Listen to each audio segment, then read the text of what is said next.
आज की सबसे बड़ी समस्या घुटने का दर्द। व्यक्तियों में मैं देख पाता हूं कि एक उम्र के बाद ही नहीं अपितु 20 साल, 25 साल में, 18 साल में, 17 साल में लोगों का मैं देख रहा हूं कि घुटने का दर्द उनको हो जाता है। इसके पीछे कारण क्या है? सबसे बड़ा कारण है कि आपका बढ़ता हुआ वजन। जैसे ही व्यक्ति में जो उनका वेट होता है वो तेज़ी से बढ़ने लग जाता है तो हमारा शरीर का संपूर्ण भाग हमारे घुटने से होते हुए पैर के ऊपर ही रहता है। अगर आप अपने वजन पे कंट्रोल नहीं करते हैं तो धीरे धीरे आप देखेंगे कि आपका जो घुटना है उसमें दर्द होने लग जाता है। दूसरा बड़ा कारण क्या है कि अगर आप वात दोष आपके शरीर में बढ़ने लगा है, यानी अगर शरीर में 3 प्रकार के दोष होते हैं, कफ, पित्त, वात, अगर वात दोष बढ़ने लग जाएगा तो धीरे धीरे कहीं ना कहीं वो आपके हड्डी के ऊपर असर करने लग जाता है। जो जोड़ों में दर्द होता है वो धीरे धीरे बढ़ने लग जाएगा। तीसरा बड़ा कारण है कैल्शियम की कमी। हमारे शरीर में जैसे ही कैल्शियम की कमी होगी वो धीरे धीरे हमारे शरीर के हर एक हड्डी को, हर एक ज्वाइंट्स को पेन में डालने लग जाता है, उसको कमज़ोर कर देता है। इसे हम कैसे बच सकते हैं? क्योंकि जब घुटने का दर्द होता है तो व्यक्ति का, मान के चलिए कि उसका जो जीवन होता है वो संपूर्ण तरीके से एक बड़ा स्टॉप लग जाता है।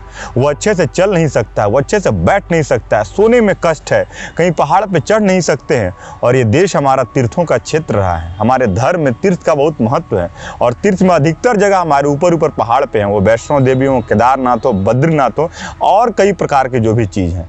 लेकिन जब आपका घुटने का दर्द बढ़ जाएगा तो आप कुछ कर ही नहीं पाएंगे। कहाँ कहाँ गाड़ी से जाएंगे, गाड़ी से उतरने में दर्द, ट्रेन में बैठने में दर्द, हर प्रकार के दर्द से आप गुजरने लग जाते हैं। इसके लिए तरह तरह के दवाई लिए जाते हैं। इसके लिए आपके हड्डी का ऑपरेशन होता है, उसके लिए आपके नी का ऑपरेशन होता है। नी जॉइंट्स में कई प्रकार के दवाई दिए जाते हैं, कई प्रकार के पट्टी बांधे दिए जाते हैं और भी न जाने क्या क्या उपाय किया जाता है कि इससे कैसे हम घुटने के दर्द से राहत पा जाएं। लेकिन आज मैं सिर्फ 2 अभ्यास बताऊंगा जो कि आपके लिए बड़ा ही गुणकारी होगा, लाभकारी होगा। हर उम्र के व्यक्ति कर सकते हैं, किसी भी प्रकार के रोगी इसको कर सकते हैं, कोई इसमें मनाही नहीं है। मैंने बड़े ही इसे अच्छे तरीके से बताया है, क्योंकि आप देखेंगे कि जो भी लोग बाकी घुटने के लिए कुछ अभ्यास बताते हैं वो बैठ करके बताते हैं। मैं थोड़ा रिसर्च करने के बाद, कई शोध पढ़ने के बाद मुझे लगा कि इसे अगर हम सो करके इस अभ्यास को करें तो हर एक व्यक्ति, हर एक युवा वर्ग, हर एक उम्र वर्ग के व्यक्ति इसे कर सकता है। बूढ़ा व्यक्ति भी करेगा, जवान व्यक्ति भी कर सकता है। करने के लिए आपको क्या करना है, चुपचाप अपने आप मैट पर लेट जाइए या तो अपने आप बेड पर भी लेट सकते हैं। इस प्रकार से आप लेट गए। लेटने के बाद आप देखेंगे कि आप अपने इस प्रकार से पैर को पकड़िए। पैर को पकड़ने के बाद इंटरलॉक करेंगे हथेली को। हथेली को इंटरलॉक करने के बाद इस प्रकार से उठाएंगे। Breathe in, breathe out, inhale, exhale. पूरा यहाँ पे तड़तड़ाएगा, आपको स्ट्रेच होगा, लेकिन इससे आपको अच्छा लाभ मिलेगा। इसलिए इसको बार बार करें, कम से कम 10 टाइम शुरुआत में। In, out, breathe in, breathe out, breathe in, breathe out, breathe in, breathe out. इस पैर को कर लेंगे, फिर अपने बाएं पैर को उठाएंगे, फिर इससे भी करेंगे। Breathe in, breathe out, breathe in, breathe out, breathe इन, ये खींच कर रखेंगे। Breathe out, breathe in, breathe out. जब दोनों आप कर ले तो थोड़ा 2 बार आप इनहेल एक्सहेल करेंगे डीपली, ताकि शरीर आपका रिलैक्स करे। उसके बाद फिर इसी प्रकार से इंटरलॉक करेंगे अपने पाम को और फिर यही अभ्यास को इस प्रकार से दोहराना है आपको, यानी एक बड़ा सा सर्कल बनाना है। लेकिन ध्यान क्या रखेंगे, जब ऊपर पैर को लेकर के जाएं तो यथासंभव जितना बॉडी अलाउ करे, जितना आपका घुटना अलाउ करे, उतना उसको सीधा स्ट्रेट करने का प्रयास करेंगे। क्लॉकवाइज करेंगे 20 टाइम्स और फिर एंटी क्लॉकवाइज 20 टाइम्स। बार बार इस क्रिया को करेंगे। फिर जब इस पैर से हो जाए तो लेफ्ट लेग से भी यही काम इस प्रकार से 1, 2, 3 और इसी प्रकार से एंटी क्लॉकवाइज 1, 2, 3। इस प्रकार से करने के बाद आप चुपचाप यहाँ पे लेट जाएंगे। लेटने के बाद आप दायां करवट लेते हुए इस प्रकार से आराम से उठेंगे। ये जो मैंने अभ्यास बताया, इसका जो सबसे बड़ा लाभ है कि आपके घुटने के ऊपर ये लाभ देगा और कहीं ना कहीं अगर आपके हिप में कोई पेल्विक एरिया में किसी प्रकार की रोग पनप रही है तो उसको ये खत्म करता है। और घुटने का दर्द जिन व्यक्तियों को होता है उनको कहीं ना कहीं कमर का भी दर्द होने लग जाता है। और एक बुढ़ापा में कई प्रकार के बीपी हैं, शुगर हैं और कई प्रकार के दर्द हो जाते हैं, हर्निया का ऑपरेशन हो जाता है।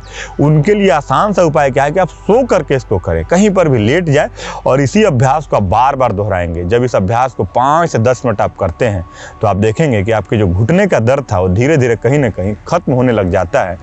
और इस काम को करने के बाद एक काम आपको बड़ा काम क्या करना है, इस प्रकार से कहीं भी धूप में बैठ जाएं। धूप में बैठने के बाद आप अपने इस प्रकार से जो कपड़ा है उसको हटा देंगे और घुटने को कम से कम सूर्य की जो रोशनी आती है, जो धूप आती है सुबह में, उसको 20 मिनट लेने का प्रयास करें।